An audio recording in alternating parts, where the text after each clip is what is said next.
ابھی میں جا رہا ہوں، میں جلسہ بھی کر رہا ہوں.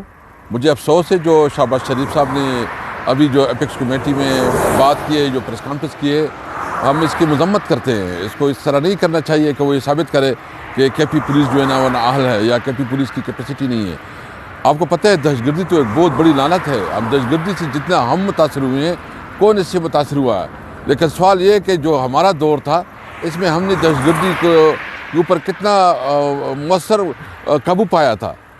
کتنی دھماکے ہوئی ہمارے دور میں، کتنی ڈرون اٹیک ہوئے ہمارے دور میں، کتنی جو ہے نا خودکش آئے ہمارے دور میں. الحمدللہ ہم نے تو اس کو بالکل کاؤنٹر کیا تھا.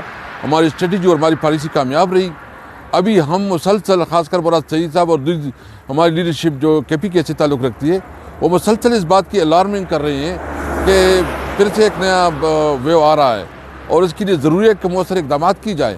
اس کے لیے ضروری ہے کہ اچھے اقدامات کی جائے، بجائے اس کے کہ اس کے لیے مؤثر اقدامات کی جائے اور دہشت گردی کے خلاف جو ہے نا مؤثر پالیسی بنائی جائے. اس قسم کی جو ہے نا سچویشن کی جا رہی ہے اور ساتھ ساتھ جو ہے نا پھر ملک میں اس قسم کی ایک سچویشن بنایا جا رہا ہے کہ جہاں شاید یہ فاشسٹ سے زیادہ ان کا اس وقت رویہ ہے اور اپنی مخالف کے خلاف جو ہے کریک ڈاؤن اور سب کچھ کر رہی ہے، جبکہ ملک پہ خون کی ہولی کھیلی جا رہی ہے.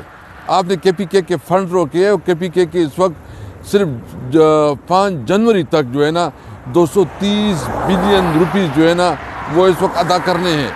میں کہتا ہوں بالکل ہم قومی یکجہتی کے لیے تیار ہے. ہم تھوڑا حکومت اپنا رویے پہ نظر ثانی کرے، ایک سنجیدگی دکھائیں.